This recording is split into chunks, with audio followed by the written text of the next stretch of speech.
This Friday, Netflix drops their first of a horror trilogy that is bound to give us the nostalgia for 80s slashers. This is my review of Fear Street Part 1, 1994.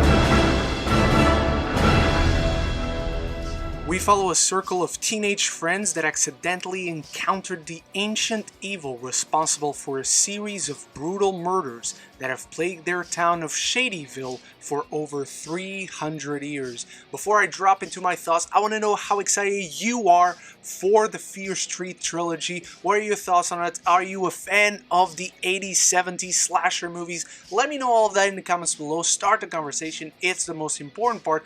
And while you're down there, consider clicking the subscribe button. If you're new to the channel, you'll do wonders to get my content out there, and you'll always be aware of whenever there's more great content. I had an utter blast from beginning to end with this film. I didn't even know about the books before I started watching. Just in research preparation for this review, I learned that they're actual books, and they're books from R.L. Stine. This is the kind of horror that I love.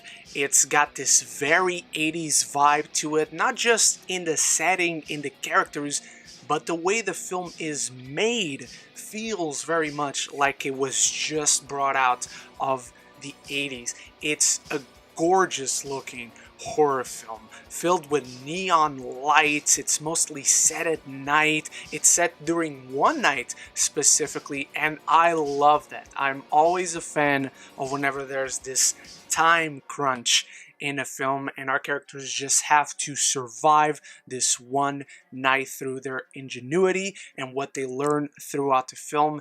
And it has some very deep and rich lore that I was fully attracted to. And I'm not necessarily big on horror movies that try to capitalize on the past, but this film just does it splendidly throughout. The characters are cliched and familiar in just the right ways while standing out on their own. The characters here are really likable for the most part, provided the movie doesn't need them to be the other way around. They're really smart, they're really crafty, they're very resourceful, and it's easy to root for them, and they have some really good dimension to them. They're not one-dimensional. They got familiar, relatable, and compelling struggles through their lives that then reinforce their arcs throughout the film, and I really loved seeing that. And throughout the film you have lots of callbacks to classic slashers from the 70s, from the 80s, from the 90s.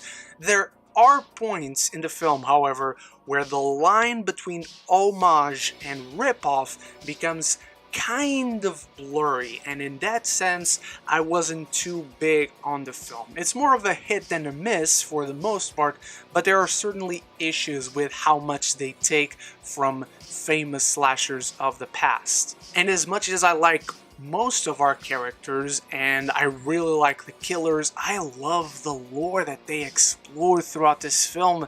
They set up so much of what parts 2 and 3 I hope will be, and I cannot wait to see the payoff of it all and how all of it comes together. But for what this one movie has to do, they establish the lore really well. They explore it just enough for you to understand the basic concepts and leave you intrigued not only for what happens in this one, but make you want more. Going back to the characters a little bit, and this is where I go into my issues more deeply, I like most of them, quite honestly. They're really good. The main two characters, the brother and sister that we follow, I love their relationship. I think it's really sweet. I think they add a lot to the film, and the younger brother, Josh, brings a lot of really great humor to the entire proceedings. However, there's one key character, and not going to get into spoilers, that I just didn't care for this character. I thought this character was very much unlikable. There were barely any redeeming qualities to this character, and their transformation, their arc, their redemption per se, feels like it only comes to fruition due to what is happening. And it feels like if these killers didn't come after our characters, nothing would really be fixed, and this character would continue to be just an utter asshole. And because this character is so key to the plot, this is the character that our characters and the whole story depends on. It was really a struggle to try and care, not for our characters to succeed because they're also in danger, and the rest of the characters you care for, you want to see them survive and pull through, but this one character really makes things difficult, and in my mind, I would just let him die.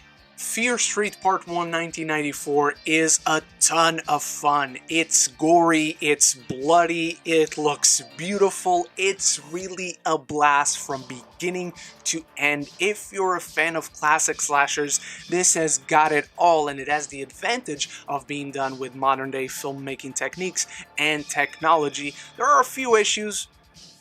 One of the key characters just really didn't work for me. It felt completely flat. But this is bound to give you the bloody fun time you seek for as a horror fan. I'm giving Fear Street Part 1 1994 a B. Now, are you excited for Fear Street Part 1, Part 2, Part 3? Let me know all of that in the comments below. Which one are you most looking forward to seeing? And drop it all, start the conversation, it's the most important part. And if you've watched the video this far, consider clicking the subscribe button. If you've watched this far, you enjoyed it on some level.